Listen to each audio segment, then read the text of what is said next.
Erev Tov, on se retrouve comme tous les mardis soirs, Yom Shlishi Shur Palbo Kitov,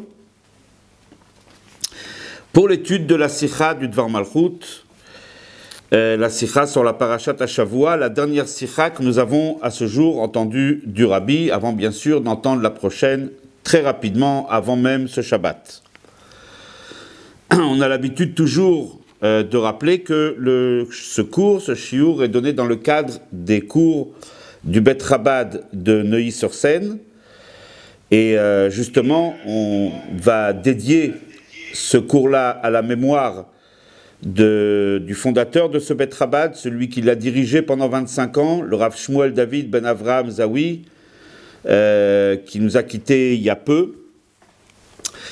Et bien sûr, de là où il continuera à œuvrer et à finir son travail, c'est-à-dire de terminer la préparation de la ville de Neuilly-sur-Seine pour accueillir Mashiach Tzidkeinu Teikef Umiyad Mamash. Justement, pour l'Eilui Nishmat du Rav Zawi, on a décidé d'agrandir un petit peu l'audience de ce cours, et donc il est aussi retransmis sur Menorah Live, donc sur YouTube, de façon à permettre à un plus grand nombre de pouvoir étudier cette sikha. C'est une des choses qu'on a mis en place pour justement l'Eilui Nishmat de Rav Shmuel David Ben Avraham Zawi. C'est l'occasion également de rappeler le srout et la mémoire du Chacham Baruch Ben Moshe Pinto, Aisha Chashuva, Marat Esther Miriam Bat Baruch Leib Schlanger et Reb Chaim Aaron Yosef Ben Moshe Seroussi, que rapidement s'accomplisse et se réalise le pasuk Akitsu Viranenu Shochne Afar Ve'em Betocham Tekef Umiyad Mamash. Donc on va commencer l'étude de notre sikha. Alors, quelques petits points d'introduction, et ça a son importance. 3 petits points. On sait tous que le 27 Adar, le Rabbi, en tout cas ce qui était à nos yeux bien sûr, le Rabbi a arrêté de parler suite à un AVC. Donc le Rabbi s'est arrêté de parler, en tout cas pour nous jusqu'à ce jour. Et donc la toute dernière sikha du Rabbi, c'était le Shabbat juste précédent, le 27 Adar, c'est-à-dire Shabbat Vayak El. Le Shabbat, le Rabbi en général fait un Farbrengen, dit une sikha. Cette sikha ensuite, elle est retranscrite, après Shabbat bien sûr, et le Rabbi fait des annotations, il corrige, fait certaines corrections, et ensuite, si on peut dire, elle est labellisée, si on peut parler de cette façon-là, et elle est prête à être imprimée, à diffuser, et cela représente le message du Rabbi pour ce Shabbat-là, pour tout le Ham Israël. En général, le Rabbi, ces années-là, on parle des années, on va dire en date civile, les années 90, 91, 92 et peut-être même avant, le Rabbi avait l'habitude de corriger les sikhot quasiment à la sortie du Shabbat. Dès le lendemain, le Rabbi déjà a noté les sikhot de façon à ce qu'elles puissent être imprimées et de façon à ce que les gens puissent avoir déjà un texte, une sikha, voilà, comme celle-ci, par exemple, n'est-ce pas, le Dvar Malchut, la sikha déjà toute prête, avec bien sûr les annotations et les corrections du Rabbi. Il se trouve que donc la dernière sikha que le Rabbi a dit c'était Vayakel, mais le Rabbi n'a pas eu le temps de la corriger. La sikha d'avant c'était le Shabbat, donc Kitissa. Et le Shabbat d'avant, encore Kitissa, c'était Tetzavé. La sikha de cette semaine, de Tetzavé, n'a pas été corrigée juste après Shabbat. En fait, elle a été corrigée après le Shabbat d'après. C'est-à-dire que le Rabbi a corrigé celle de Kitissa, autrement dit la semaine prochaine, et la dernière sikha donc, que le Rabbi a corrigée, c'était celle de Tetzavé avec, on va dire, un retard, entre guillemets, de 10 jours. Pourquoi on dit tout ça? Tout simplement parce que cette sikha représente la dernière sikha, non pas prononcée, mais corrigée de la main du Rabbi. Donc forcément, il y a un lien, il y a un message qui nous est envoyé. Cette sikha est pour nous un message très fort que le Rabbi nous envoie et qu'il convient bien sûr d'intérioriser et de vivre avec. Ça c'est le premier point. Le deuxième point, la semaine dernière, Le Rabbi a longuement expliqué la qualité, l'avantage du mois d'Adar. Le Rabbi a cité ce que dit la Gemara, qu'au moment du mois d'Adar, Bari vetakif mazalé, le mazal du mois d'Adar, ou bien le mazal d'Ebné Israël au mois d'Adar, est fort. Un mazal qui est fort, c'est ce qui amène justement la halacha de Mishenichnas Adar, Marbim Besimcha. Dès que le mois d'Adar rentre, on rajoute dans la joie. Et le Rabbi a expliqué quelle est la raison pourquoi le mois d'Adar représente ce mois où le mazal d'un juif est en bonne santé, le mazal du mois d'Adar est fort. Pourquoi? Parce que c'est le mois où a été réalisé, où a été terminée la construction du Mishkan. Mais justement, on était resté la semaine dernière sur une petite question. Pourquoi le Mishkan a été terminé au mois d'Adar? En fait, il était prêt bien plus tôt. Il était prêt au mois de Teshvan. Pourquoi il a fallu attendre le mois d'Adar? Autrement dit, peut-être qu'il y a une raison encore plus profonde qui fait que ce mois d'Adar est un mois extraordinaire. Un mois qui a le pouvoir de transformer tous les sujets négatifs en positifs. Ce mois qui amène une joie particulière au Ham Israël. Il y a peut-être quelque chose qui est même antérieur au Mishkan. Et c'est la raison pour laquelle, justement, ça serait la raison pour laquelle le Mishkan aurait été terminé au mois d'Adar, et c'est ce qui va ensuite amener toute sa force au mois d'Adar. Et quel est justement cet événement qui fait que le Mishkan a été terminé au mois d'Adar et que par conséquent le mois d'Adar devient un mois joyeux, un mois de force, Bari, Vetakif, Mazalé. Il est en bonne santé et il est fort, le Mazal du mois d'Adar et le Mazal des Juifs. Donc on va le voir dans cette sikha. Enfin, troisième point d'introduction intéressant, si on se rappelle, et je vous invite à revoir le cours de Dvar Malchut de la paracha de Mishpatim. Dans la paracha de Mishpatim, le Rabbi nous a dit, on va le dire dans des mots très clairs, le Rabbi nous a dit qui je suis. Qu'est-ce que j'ai fait déjà dans le monde, pas seulement en tant que Rabbi, mais en tant que Melech HaMashiach. Les mots étaient très clairs. Je vous invite bien sûr à revoir ce cours extraordinaire, du moins cette sikha extraordinaire, sur la paracha de Mishpatim. Le Rabbi nous dit, j'ai commencé déjà à œuvrer dans le monde. C'est extraordinaire d'entendre des mots pareils. La semaine passée, la paracha de Trouma, le Rabbi nous a dit, qui vous êtes vous le Ham Israël, chaque juif. On se rappelle un petit peu, vous pouvez aussi retrouver le cours de la semaine passée, chaque juif est en or, et c'est pour ça qu'on lui demande de l'or pour le Mishkan. Chaque juif a une valeur inestimable. Après que le Rabbi s'est, on va dire, présenté, après que le Rabbi nous a révélé qui nous sommes, cette semaine, le Rabbi va nous dire quelle est la relation entre nous et lui. Quelle est cette relation exceptionnelle? Le Rabbi commence la sikha par une question que soulèvent tous les commentateurs.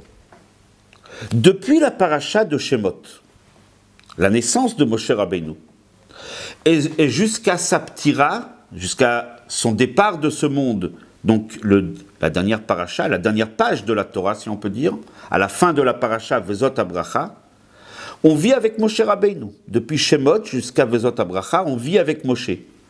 Toutes les parachiotes sont remplies du nom de Moshe. Rien que Vaïdaber Hashem, El Moshe les morts. Kadesh Baruch Hu a parlé à Moshe. La seule paracha entre Shemot et Vezot Abracha, où il n'y a pas une seule fois le nom de Moshe, c'est notre paracha. Moshe est absent de notre paracha. Étonnant. La paracha de Tetzavé, notre paracha, impossible de trouver le nom de Moshe Rabbeinu. Moshe Rabbeinu semble être absent de notre paracha. Incroyable. Quelle est la raison? Alors, il y a beaucoup de commentateurs qui se sont penchés sur cette question. Le Rabbi a ramené deux réponses. La première qui vient du Maor Enaim, qui dit la chose suivante. En fait, la paracha de Tetzavé, tous les ans, d'ailleurs sauf un peu cette année, tombe à proximité du 7 Adar. En général, parachat Tetzavé et 7 Adar sont la même semaine. 7 Adar, c'est la disparition de Moshe. Moshe quitte ce monde. La paracha qui est liée avec le 7 Adar, si on peut dire dans ces mots-là, va porter le deuil de Moshe Rabbeinu. Et c'est pour ça que son nom n'est pas dans la paracha. Moshe ayant quitté ce monde, et donc forcément, on retrouve une trace de cette absence physique bien sûr, parce que sa présence est là spirituellement, comme dit le Zohar, Itpashtuta de Moshe bechol dara vedara. Il y a un prolongement de Moshe dans chaque génération, une extension de Moshe.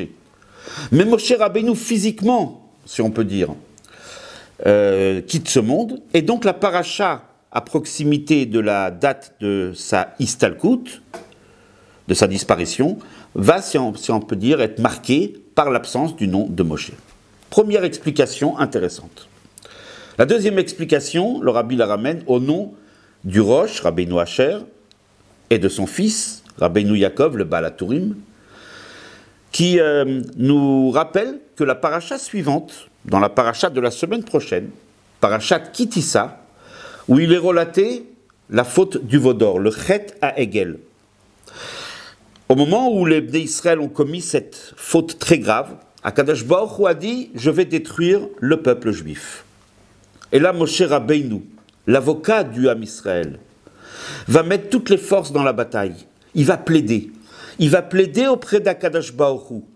Akadosh Baruch Hu, s'il te plaît, épargne le Ham Israël. Lorsqu'il voit qu'il est à bout d'arguments, Moshe Rabbeinu va s'exclamer et va dire avec tout son cœur, si tu pardonnes au Bnei Israël, tant mieux. Et il va lui dire ces mots terribles, Ve'im ayin, mais sinon, efface-moi du livre que tu viens d'écrire. Je ne souhaite pas être mentionné dans la Torah. Moshe Rabbeinu, celui qui est un avec la Torah, on dit des fois même Torat Moshe, la Torah de Moshe. Torat Sivalanu Moshe, c'est Moshe qui nous a donné la Torah presque. On le dit de cette façon-là, c'est écrit dans la Torah.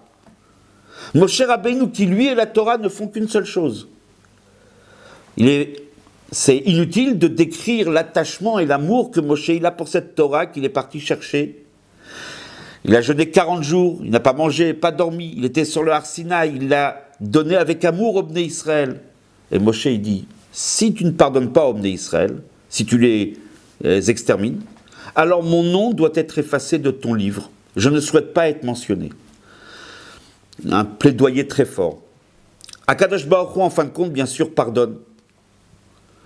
Mais il y a une règle, que Kilelat Chacham, lorsqu'un tzaddik va dire un mot qui est comme une sorte de malédiction, même si en fin de compte, on n'en tient pas compte, mais il reste une petite trace. Lorsque Moshe a prononcé ces mots, on peut dire tragiques, efface-moi de ta Torah, quand bien même Akadosh Baruch Hu a pardonné par la suite au Ham Israël, mais il y a une petite trace, il y a un petit effacement de Moshe dans la Torah, sur une paracha. Et c'est justement la raison pour laquelle, dans la paracha de Tetzavé, il n'y a pas le nom de Moshe. Il reste une petite trace, un petit quelque chose. Voilà les deux raisons principales pour lesquelles on ne trouve pas le nom de Moshe dans notre paracha. Une absence incroyable. Et là, le rabbi pose une question sur les deux explications. Apparemment, il nous faut comprendre ces deux explications. La première, c'est à proximité de la disparition de Moshe. Ce n'est pas un argument suffisant. La Gemara, dans le traité Megillah, nous raconte que Haman Aracha, on va bientôt fêter Purim, a jeté un sort. Et il a décidé quel va être le mois, on va dire un peu grossièrement, qui va porter la poisse au Ham Israël. Quel est le mois qui va être un mauvais sort pour le Ham Israël? C'est tombé sur le mois d'Adar. Haman était joyeux. Il a dit, c'est pile le mois où leur maître, Moshe Rabbeinu, il a quitté ce monde. Génial. Ça ne va pas leur porter chance. Il était très content. Dit la Gemara, Velo Yada. Il ne savait pas que ce jour-là, du 7 Adar, peut-être Moshe a quitté ce monde. Mais aussi, Moshe est né le 7 Adar. Et donc, vu qu'il y a le jour de sa naissance, de son anniversaire, alors ça permet de contrebalancer, ça permet quelque part d'effacer l'aspect négatif de sa disparition. Rashi, sur place, dans le traité Megillah, va dire quelque chose de très fort. Kedai hu yom aleida, sheyechaper al yom hamita. Il est méritant, il est grand le jour de la naissance de Moshe, qui efface, qui contrebalance l'effet de sa mort. C'est ce que Rashi dit. Et donc, par conséquent, Haman, ne sachant pas que c'est le jour où il est né, que le jour de la naissance a un impact, a amené quelque chose de très fort. Il pense, lui, que c'est le jour uniquement de la mort, donc il est très content. Bon, on se pose un certain nombre de questions sur cette histoire. Tout d'abord, si Aman savait que Moshe est né, il a quitté ce monde le 7 Adar, ne savait-il pas qu'il est né aussi le 7, s'il connaissait tellement bien les dates? Et puis, regardons un petit peu plus profondément. C'est quand même assez intéressant de noter que le jour de la naissance ne vient pas effacer le jour de la mort. C'est quand même étrange. Au départ, si on regarde chronologiquement, il y a la naissance. La naissance, c'est l'apparition d'une personne sur Terre. Et la naissance, c'est la mort, c'est le retrait de cette personne. Donc, qu'est-ce qui aura un impact et un effet, on va dire, définitif? C'est plutôt la mort. Au moment de la naissance, il y a une personne qui arrive sur Terre, elle est là, elle vit. Puis quand arrive la mort, elle n'est plus là. Donc, c'est plutôt la mort qui va effacer l'effet de la naissance, et pas le contraire. Qu'est-ce que dit Rashi ici? Donc, c'est quand même assez étonnant cette histoire-là. Et donc, en tout cas, nous, on va revenir en tout cas sur le point essentiel. On verra après pour ces réponses. Mais en tout cas, on va revenir sur le point essentiel. Puisque c'est aussi le jour de la naissance, et tel que la Gemara le dit et tel que Rashi le dit, le jour de la naissance est plus fort que le jour de la mort, c'est pour cela que normalement, le jour de la naissance étant plus fort, il aurait fallu au contraire que le nom de Moshe soit doublement écrit dans la paracha. Si on suit, en tout cas, ce que dit le Talmud, et ce que dit la Gemara, et ce que dit Rashi, que le jour de la naissance est plus fort et contrebalance l'effet de la mort, donc pourquoi porter le deuil dans la paracha de Tetzavé avec l'absence du nom de Moshe? Au contraire, puisque le jour de la naissance est plus fort. Et la question sur la deuxième explication. Moshe Rabbeinu, il demande que son nom soit effacé. Akadosh Baruch Hu, en fin de compte, épargne le peuple juif. Alors, il y a une paracha qui doit porter, si on peut dire, la trace de ce que Moshe a prononcé. Efface-moi de ton livre. Mais quelle paracha? Celle qui va être après Kitissa. Le veau d'or, c'est raconté dans la paracha de Kitissa. Chet HaEgel, c'est dans la semaine prochaine. Et donc, quand Moshe dit « efface-moi de ton livre », ça devrait être plutôt la paracha d'après et non celle d'avant, la nôtre, Tetzavé. Donc, d'après les deux explications, il y a quelque chose qui nous échappe, qui nécessite une explication. Alors, le rabbi va donner la réponse d'une façon très globale et ensuite il va la développer.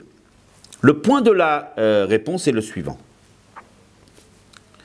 Justement, ce qui est vrai, c'est que le fait que le nom de Moshe est effacé, n'est pas dans la paracha, effectivement, c'est vrai, c'est lié avec le jour du 7 Adar. Mais comme le rabbi l'a dit dans la question, non pas par rapport à la mort de Moshe, mais par rapport à sa naissance. Justement, par rapport à la naissance, vu que la paracha de Tetzavé est juste, des fois elle tombe, Zayin Adar, ou des fois c'est juste à côté, c'est la raison pour laquelle il n'y a pas le nom de Moshe, justement par rapport à sa naissance. Pourquoi? Qu'est-ce que la naissance d'une personne? C'est le moment où la personne apparaît. C'est le moment où l'essence même d'une personne arrive sur Terre. On ne peut pas encore le définir, il n'a pas encore de qualité ni de défaut, il n'a pas de nom. On ne connaît rien de lui. Il n'a rien, un bébé qui vient d'arriver sur Terre. On a même du mal à déterminer à qui il ressemble. C'est l'éternel bagarre toujours, à qui il ressemble, au père, à la mère. Mais en tout cas, quand il arrive sur Terre, c'est l'essence même d'une personne qui arrive. Ce qu'on appelle, dans le langage, dans la terminologie de la Chassidoute, Etzem Aneshama. L'essence de la Neshama arrive sur Terre. C'est tout. C'est l'essence même de la Neshama. Et c'est ce qui est justement mentionné dans notre paracha. Si le nom de Moshe n'est pas là, parce que le nom c'est déjà un reflet, c'est déjà une façon c'est une particularité.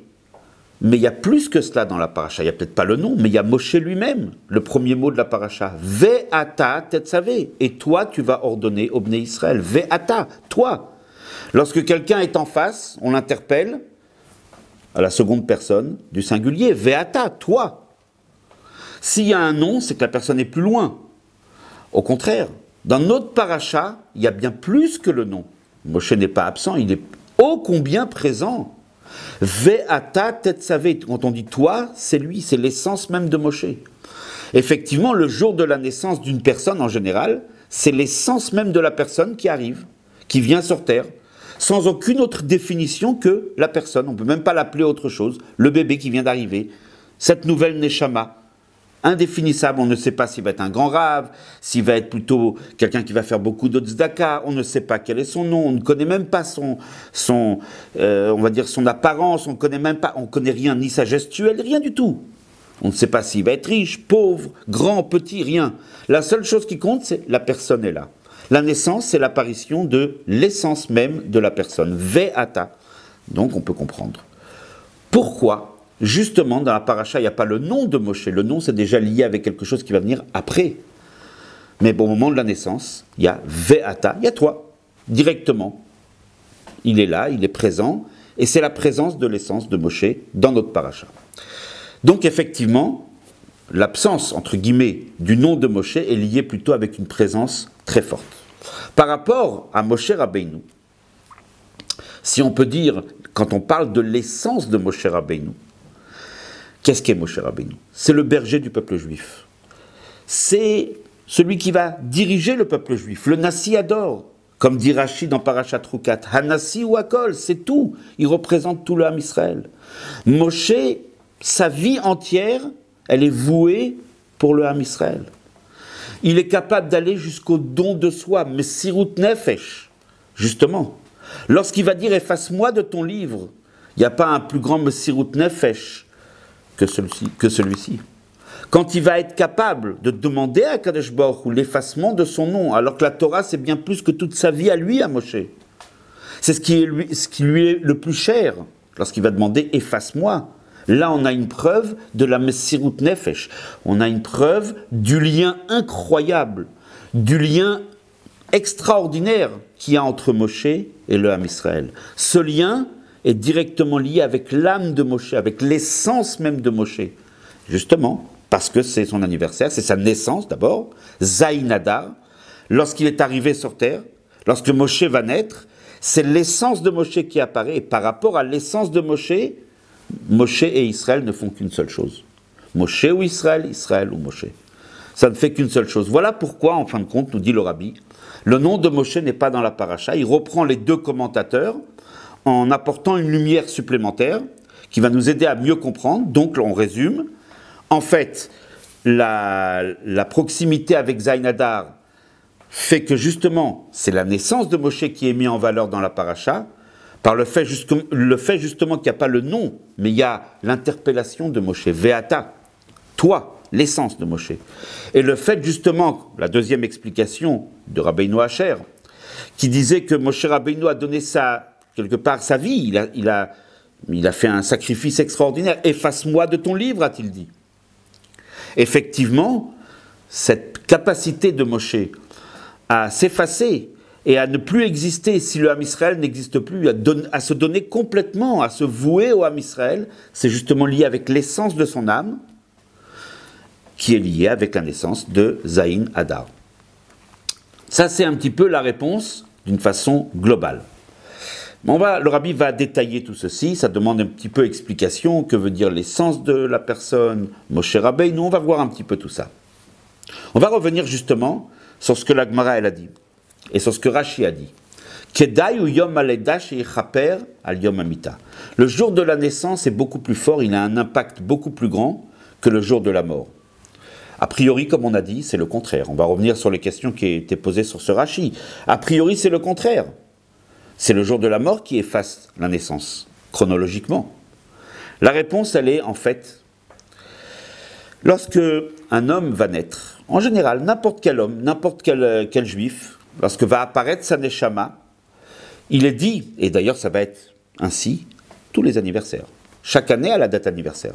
Il est dit à ce moment-là, dans le Talmud, dans la Gemara, dans le Yerushalmi, dans le traité Rosh Hashanah, Mazalo Gover, son mazal est fort, le jour de la naissance. Et ainsi, chaque année, au moment où le jour de la naissance se reproduit, c'est l'anniversaire, le mazal de la personne est fort. Quel est le mazal véritablement d'un juif? En mazal, les Israël, un juif n'a pas de mazal. le mazal en question, ce mazal qui est fort, on ne parle pas d'un astre, on ne parle pas de la chance. Ce mazal, c'est en fait l'essence de son âme. Etzem haneshama. Ça s'appelle mazal, pourquoi? On sait très bien que l'essence de la neshama ne descend pas dans le corps. Ce qui descend dans le corps, c'est la partie révélée de l'âme. C'est ce qu'on appelle le rayonnement de l'âme, le reflet de l'âme. L'âme elle-même, elle reste là-haut auprès d'Akadosh Baruch Hu. Et elle verse tous les influx divins vers la personne qui est en bas. Verser, faire couler en hébreu, se dit le mot nozel. Mazal veut dire faire couler. Mazalo gover, le jour de la naissance, le mazal, la neshama, l'essence de la neshama, amène une force pour la personne incroyable. Justement parce que le jour de la naissance, c'est l'apparition de l'essence de la personne. Et justement, c'est la raison pour laquelle chaque anniversaire, Mazalo, Gover, le mazal d'un juif, il est fort, parce que justement se renouvelle l'effet de sa naissance, comme on dit dans la Megillah d'ailleurs, au Bechol, Shana Veshana, Vayamim Ha'elu, Niskarim Venaasim, chaque année, ça se reproduit, les mêmes faits, les mêmes effets aussi se reproduisent. C'est pour cela que le jour de la naissance d'un juif, le mazal est très fort. C'est l'essence de la neshama qui brille ce jour-là. Alors là, on parle de n'importe quelle personne, n'importe quel juif. Mais vous imaginez si on va parler de Moshe Rabbeinu. Moshe Rabbeinu, c'est le Nassi, comme on a ramené tout à l'heure. Rashi le dit dans Parashat Rukat, Hanassi ou Akol. Le Nassi, il équivaut, en fait, il englobe en lui, il contient en lui toute la génération, toutes les neshamot du Ham Israël. Le jour de sa naissance, le jour où l'âme de Moshe apparaît dans toute sa force, dans tout son tokef, c'est en fait notre âme à nous qui apparaît dans toute sa force.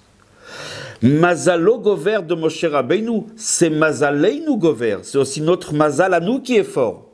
Le jour de Zayin Adar, c'est le jour où pas seulement Moshe connaît, si on peut dire, le rayonnement de l'essence de son âme. Nous aussi. Nous aussi, on a cet effet qui se fait sur notre neshama. Et ça se traduit comment? La neshama de Moshe, l'essence de la neshama, va toucher l'essence de notre neshama à nous et va amener quelque chose d'extraordinaire, va amener un mazal pour le Bnei Israël très fort. Et le rabbi va énumérer de façon très détaillée les points où on peut justement, on peut le voir, on pourra le vérifier, on pourra se rendre compte de l'effet extraordinaire du jour de la naissance du Nassi, en l'occurrence le premier Nassi, Moshe Rabbeinu. D'abord, premièrement, tout le monde sait que lorsqu'est arrivé le décret de Haman Aracha, c'est bientôt Purim. Si les Bnei Israël auraient abandonné leur foi et leur attachement à Dieu, ils auraient été épargnés. Ainsi disent nos maîtres. Mais ils ont été presque pendant une année, jusqu'à la date fatidique où Haman avait prévu son funeste projet. Ils ont tenu pendant une année. Ils n'ont pas renié leur foi. Et ils ont tenu avec un Messirut Nefesh incroyable. D'où avait-il cette force? Justement, si, on ne va pas revenir ici sur la raison pour laquelle ils ont été, si on peut dire, punis d'en haut, d'avoir cette menace sur leur tête. C'est une grande étude intéressante. Le rabbi aussi commente beaucoup ce sujet-là. Mais en tout cas, c'est qu'il n'y avait pas forcément dans le Ham Israël que des grandes tzadikim, disons-le de cette façon-là. Il y avait probablement aussi des gens qui étaient simples. Peut-être, on peut dire peut-être même des Rechaïm, pourquoi pas, ça peut arriver. On fait tous tchouva un jour, c'est sûr. Mais bon, en tout cas, qu'est-ce qui a donné la possibilité au Bnei Israël de tenir bon pendant une année et d'être solide et d'aller en sachant quel était le destin que leur réservait Haman dans quasiment une année, au mois d'Adar? Ils ont tenu une année avec Messirut Nefesh. D'où avait-il cette force? D'où avait-il puisé ce courage incroyable? Justement, Zayin Adar, la naissance de Moshe, de tenir bon et de faire Messirut Nefesh. Également, le rabbi l'explique dans le Mahamar Ve'ata Tetzavé, l'extension de Moshe dans cette génération-là était Mordechai Hatzadik. C'est lui qui a donné la possibilité au Bnei Israël de faire Messirut Nefesh. Qu'est-ce que Messirut Nefesh? Quand un juif est prêt à aller jusqu'au don de soi, au don de sa vie. Analysons quelques instants. C'est en fait quelqu'un qui vit durant toute sa vie, il peut vivre, on va dire, un petit peu à côté de son judaïsme, pas toujours à 100%, on va dire, en corrélation avec ce que demande la Torah. Mais au moment de l'épreuve, il va tenir bon jusqu'au bout. Et on l'a vu, des Juifs qui ont été Moser Nefesh, qui ont donné toute leur vie pour Akadosh Baruch Hu. D'où avait-il cette force? Cette force, en fait, on l'a tous en nous. Elle vient du Etzem Aneshama. Elle vient de l'essence même de l'âme. L'essence de l'âme ne se révèle pas tout le temps. Mais dans certains moments, elle se révèle. Qui est-ce qui justement donne cette possibilité à l'essence de l'Aneshama de se révéler? C'est le Nassi. C'est Moshe Rabbeinu et c'est Mordechai Hatzadik. Tout ça commence avec Moshe Rabbeinu. Justement parce qu'on a eu un Moshe Rabbeinu qui est né le Zayin Adar. L'essence de sa Neshama s'étant révélée sur terre, elle a ensuite produit un effet extraordinaire, c'est qu'elle a révélé l'essence de l'âme de chaque juif, puisque Moshe ou Israël, Israël ou Moshe. Voilà un effet chiffré, si on peut dire, concret, de la naissance de Moshe. Un autre effet. En fin de compte, on le sait très bien, Aman a échoué. Baruch Hashem, on a eu la fête de Purim. En fin de compte, qu'est-ce qui a été la cause? Qu'est-ce qui a permis justement que la xéra de Haman, le décret de Haman a été aboli? Justement, c'était le mois d'Adar. Il s'est trompé, il a cru que c'était la mort de Moshe. Mais c'était la naissance. La naissance, c'est le Etzem, l'essence de la Neshama de Moshe qui apparaît. Quand l'essence de la Neshama de Moshe se révèle, ça a la faculté, la possibilité d'annuler tous les décrets possibles. Voilà un deuxième effet. Troisième effet.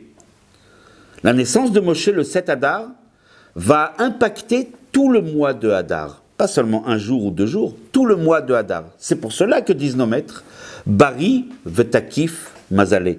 Le mazal du mois d'Hadar est très fort. Pourquoi tout le mois d'Hadar a un mazal fort? Parce que justement, c'est l'apparition de la Neshama de Moshe, de l'essence de Moshe, qui va provoquer, si on peut dire, qui va amener une lumière incroyable dans ce mois et qui va amener la force. D'ailleurs, nos sages disent Bari Mazalé, le mazal du mois d'Hadar. Le mazal d'un juif au mois d'Hadar, il est Bari, il est en bonne santé. Comment écrivons-nous Bari? Bet, Reish, Yud, Aleph. Le Rabbi dit on peut le couper en deux. Bar, Yud, Aleph. Que veut dire Yud, Aleph? On l'avait expliqué précédemment dans d'autres sirotes. Yud représente cette lumière finie et limitée qui fait vivre le monde. Mais Akadosh Baruch Hu est au-dessus de cette lumière. Ce qu'on appelle l'infini, Akadosh Baruch Hu, c'est le 1 qui est au-dessus du 10. On l'avait ramené au nom du Zohar, Antuchad velo b'chushban. Dieu, il est 1, mais pas dans le compte des 10, le 1 qui est au-dessus des 10. Akadosh Baruch Hu, il est donc le 11. 11 représente l'infini. Au mois d'Hadar, Bari, ça peut se couper en deux, Bar, Yudalef. On est fils du Yudalef. Ou comme dit le Rabbi, Bar, ça veut dire aussi la lumière. Ce qui est pur, ce qui est éclairé. Il y a la lumière, il y a la révélation du Yudalef, de l'infini. Voilà pourquoi le mois d'Hadar a ce mazal qui est tellement lumineux, parce que c'est la naissance de Moshe. Également nous fait remarquer le Rabbi, comment s'appelle ce mois-là? Hadar. Hadar, ça vient du mot en hébreu de Hadir. Hadir veut dire fort. Le mois porte déjà quelque part l'impact et l'effet de la naissance de Moshe. Le mois s'appelle le mois fort. Rien que son nom déjà. Hadir. Qui est appelé Hadir? Celui qui est fort. Akadosh Baruch Hu. Hadir, Bamarom, Hashem. Akadosh Baruch Hu se révèle au mois d'Hadar, de façon particulière. D'ailleurs, les Juifs aussi sont appelés Hadir. Hadirim. Hadirim, Elou, Israël. Eh oui. Donc en fin de compte, comme ça disent nos sages, donc Hadir, c'est Akadosh Baruch Hu. Hadir, c'est le Ham Israël, dans le traité Menachot. Nous fait remarquer le Rabbi également, Hadir, c'est aussi Yudalef, Dar, le Yudalef, l'infini qui descend dans le monde, qui vient résider dans le monde. En fait, tout le mois de Hadar, Hadir, c'est le résultat est, la cause, ce qui a provoqué cette force au mois d'Hadar, c'est la naissance de Moshe Rabbeinu. Et maintenant, on peut comprendre. Et ça va être le point qui va expliquer ce qu'on a développé la semaine passée, ce que le Rabbi a développé. C'est pour cela que dans ce mois-là, le Mishkan est terminé. Le Mishkan était déjà prêt bien avant. Pourquoi il a été terminé au mois d'Hadar? Le Rabbi nous fait encore, c'est pas un jeu de mots. Hadar, qu'est-ce que veut dire le mois de Hadar? Si on coupe encore le mois de Hadar, ça fait Aleph, Dar. Aleph, c'est Hachem, un, Hachem Echad. Dar, il vient habiter dans le monde. Akadosh Baruch Hu vient habiter dans le monde, principalement au mois d'Adar, par l'intermédiaire du Mishkan. Tout ça, c'est le résultat de la naissance de Moshe. Extraordinaire, d'ailleurs. Qu'est-ce que disent nos sages lorsque Moshe est né? Nitmale abayit kulo or, la maison s'est remplie de lumière. La maison paternelle de Moshe, la maison de ses parents, est remplie de lumière. C'est pour ça qu'on ne pouvait pas le cacher, on ne pouvait pas le dissimuler aux Égyptiens. Que veut dire ici la maison qui se remplit de lumière? La maison, c'est le monde. Le monde qui se remplit de lumière, c'est l'objectif final, d'amener la présence divine. La lumière, c'est la présence divine dans le monde. Encore une fois, on voit bien que la naissance de Moshe est liée avec ce qu'on appelle la résidence de Dieu dans le monde. C'est le Mishkan. Voilà pourquoi le Mishkan a été terminé au mois d'Adar. Donc on voit encore une fois que tout ce qui se passe au mois d'Adar, tous ces effets extraordinaires du mois d'Adar sont liés à Moshe Rabbeinu. C'est parce que l'essence de Moshe s'est révélée, est venue sur terre au moment, dans le mois d'Adar. C'est la raison pour laquelle le mois d'Adar est un mois si particulier, extraordinaire. D'ailleurs, on peut le retrouver dans notre paracha, toute cette idée-là. Notre paracha dit « Ve'ata tetzavé ». Akadosh Baruch Hu s'adresse à Moshe, il lui dit « Toi, tu vas ordonner au Bnei Israël, ve'ikrou » et ils vont prendre shemen zaïdzar, de l'huile d'olive concassée pure, les ha'alot ner tamid, pour faire monter une flamme éternelle. Voyons voir un petit peu ce verset extraordinaire. On a dit tout à l'heure, Ata, c'est toi. C'est bien plus que le nom, c'est l'essence de Moshe. Oui, Moshe est présent dans notre paracha encore plus que ce qui paraît être une absence est une présence extraordinaire. Ata, c'est toi, l'essence de Moshe. Il y a un vav avant. C'est quoi le vav? Le vav, c'est un trait qui va de haut jusqu'en bas. Dans la terminologie chassidique, ça s'appelle la hamshacha, le prolongement de ce qui est en haut, qui descend en bas. Moshe Rabbeinu, l'essence de la neshama de Moshe. L'âme de Moshe, vav, elle descend jusqu'en bas. Elle descend et elle touche et elle impacte chaque juif sur terre. C'est la raison pour laquelle, ce mois-là, les Bnei Israël, ils sont capables de faire Messirut Nefesh plus que tout le temps. C'est ce qui va amener une possibilité aux Bnei Israël de faire un Messirut Nefesh. Ça, c'est Ve'ata.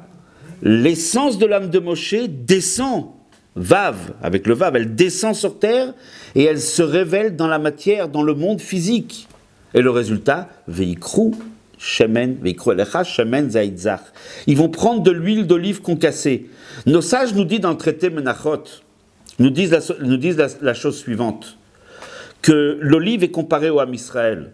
C'est vrai que nous souffrons dans la galoute, mais en fin de compte, cette galoute qui a si on peut dire, qui peut être comparée à cette olive qui est écrasée, on est un peu écrasé dans la galoute.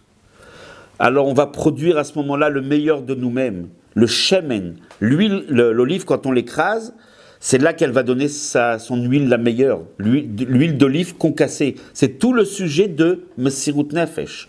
Lorsque Moshe Rabbeinu, l'essence de son âme, va descendre avec le Vav, va descendre sur terre, ça va donner la possibilité au Bnei Israël et la faculté à donner leur vie pour Akadosh Baruch Hu. Pourquoi faire? Attention, donner la vie, nous dit le Rabbi aujourd'hui, c'est plus de mourir. Les ha'alot, ner, tamid, pour amener la lumière de Dieu d'une façon éternelle. Aujourd'hui, le Messirut Nefesh qui nous est demandé, le Rabbi l'a beaucoup expliqué dans le Mahamar Ve'ata Tetzavé qu'il a distribué quelques jours après à Purim Katan.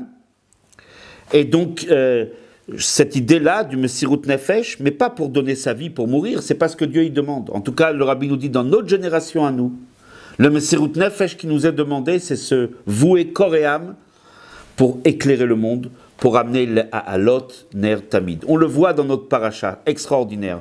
Tout ceci, c'est Moshe Rabbeinu. Alors en résumé, pourquoi le nom de Moshe n'est pas dans la paracha? Les deux réponses, en fait les deux réponses sont liées l'une avec l'autre. C'est parce que justement on est à proximité de Zayin Hadar.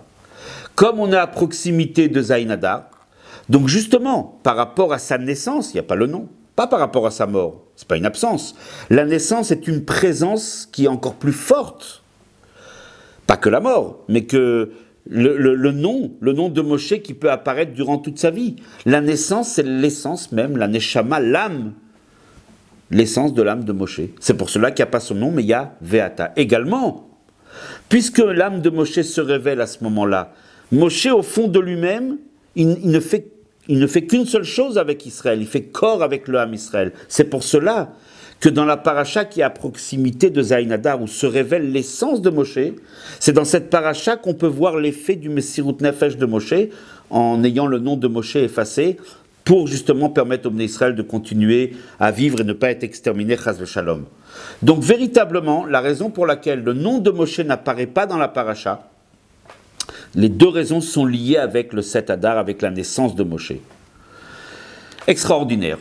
Extraordinaire. Le Rabbi vient de nous expliquer à combien Moshe Rabbeinu, combien sa naissance, combien l'essence de l'âme de Moshe est capable d'impacter chaque juif, est capable de transformer un mois en un mois de joie, un mois positif, bari, vetakif, mazalé. Il est en bonne santé, il est fort, le mazal du mois de Hadar. Il nous fait remarquer le Rabbi un dernier petit point. La Gemara, elle dit bien, même après Purim, Akate, Avde, Achashverosh, Anan. Nous sommes toujours malgré tout les sujets du roi Achashverosh. Après le miracle, le sauvetage miraculeux de Purim, on est quand même resté des sujets du roi Achashverosh. On n'est pas encore été libérés, ce n'était pas une Géoula totale, c'était une Géoula partielle. Quand est-ce qu'est la Géoula totale? Le mois suivant, le mois de Nissan. D'abord, lorsque le Bnei Israël quitte Mitzrayim, ils sortent d'Égypte, là c'est une vraie Géoula. On ne reste pas sujet du roi Pharaon de Paro. Et puis, comme nous disent nos maîtres, Benissan nigalou avoteinu mitzrayim. C'est en Nissan, que nos pères ont été libérés d'Égypte. Ou Benissan atidin leigael. Et c'est au mois de Nissan qu'ils vont être délivrés définitivement. Donc la Géoula de Purim, la force, si on peut dire, du mois d'Adar, malgré tout, connaît une certaine limite. L'impact de Moshe ne s'est pas encore avéré de façon totale. Il ne s'est pas encore, si on peut dire, dévoilé d'une façon totale. En grande partie, bien sûr, mais Moshe n'a pas fini encore son travail. Ceci va être terminé au mois de Nissan. Nous fait remarquer le Rabbi, c'est pas pour rien que le Mishkan a été terminé au mois d'Adar, c'est vrai. Mais les 7 jours d'inauguration jusqu'au 8e jour, le 8e jour étant Rosh Chodesh Nissan. C'est pour ça qu'en fait, le dernier jour de l'inauguration, là où véritablement le Mishkan est rentré, si on peut dire, en fonction, c'était justement déjà quand on est rentré au mois de Nissan. En fait, le mois de Nissan représente cet effet, si on peut dire, de Moshe Rabbeinu d'une façon totale. Le Rabbi nous fait remarquer, avant de terminer, que l'année où le Rabbi a dit cette sikha, c'était en Tav Shin Nunbet, 5752, en date civile 92. Le Rabbi nous fait remarquer que ceci est lié directement avec lui-même, sans le dire avec ces mots-là, mais d'une façon très claire. Le Rabbi nous dit que à Yud Aleph Nissan, donc son anniversaire, de l'année Tav Shin Nunbet, on va clôturer la 90e année du Rabbi. Et le Rabbi nous fait remarquer que la 89e année, on dit donc le Teilim P Tet, le Teilim 89. C'était donc le Teilim de l'année d'avant. Qu'est-ce qu'on dit dans ce Teilim? Nous fait remarquer le Rabbi. Matsati David Avdi, j'ai trouvé David mon serviteur, Beshemen Kochi Meshartiv. Je l'ai oint avec l'huile sainte, l'huile qu'on a parlé dans la paracha. Je l'ai oint, ça veut dire déjà quelque part, nous dit le Rabbi, quand on est arrivé à la 89e année, c'est la 89e année du Rabbi, qu'on soit clair. Alors déjà, il y a déjà quelque part à Kadosh Baruch Hu une déclaration d'en haut qui dit « J'ai trouvé déjà David Avdi, David c'est aussi Mashiach ». Nous dit le Rabbi, mais cette année, on est la 90e année. 90e année du Rabbi, qui est né en Tafresh Samerbet 1902. Et qu'est-ce qu'on dit dans le Teilim 90, le Teilim Tzadik? On dit « Vi Noam Hashem Elokeinu Aleinu ». C'est quoi « Vi Noam » ? Que la grâce de Dieu soit sur nous et qu'elle couronne et qu'elle éclaire toute l'action de nos mains. C'est quoi cette idée-là? C'est quoi cette prière, cette fila? C'est Moshe Rabbeinu qui l'a dit. C'est bien sûr David Amelach qui l'a retranscrit dans les Télim. Mais c'est la phrase de Moshe Rabbeinu. Moshe Rabbeinu a béni le Ham Israël Et il a dit que la grâce de Dieu soit sur nous et que notre action soit couronnée et soit éclairée. Quand est-ce qu'il a dit ces paroles-là? Quand le Mishkan a été terminé. Justement au mois de Nissan. Donc nous dit le Rabbi, on est dans la 90e année. C'est-à-dire l'année où dans le Teilim on dit Vihi Noam Hashem Elokeinu Aleinu. L'année où justement, où se conclut, dit le Rabbi, extraordinaire. Dans notre génération, dans le Dor Hashvi, la 7e génération depuis le Admor Hazaken, se termine et arrive à son apogée l'action de Moshe Rabbeinu. Moshe Rabbeinu a commencé Zayin Adar, à l'époque quand il est né. Ça a impacté le mois d'Adar. Mais en fin de compte, cette action va être terminée, va être couronnée du succès définitif au mois de Nissan, en l'occurrence Yud Aleph Nissan, le jour où justement on va terminer de dire Vihi Noam, puisqu'on va passer au Télim suivant.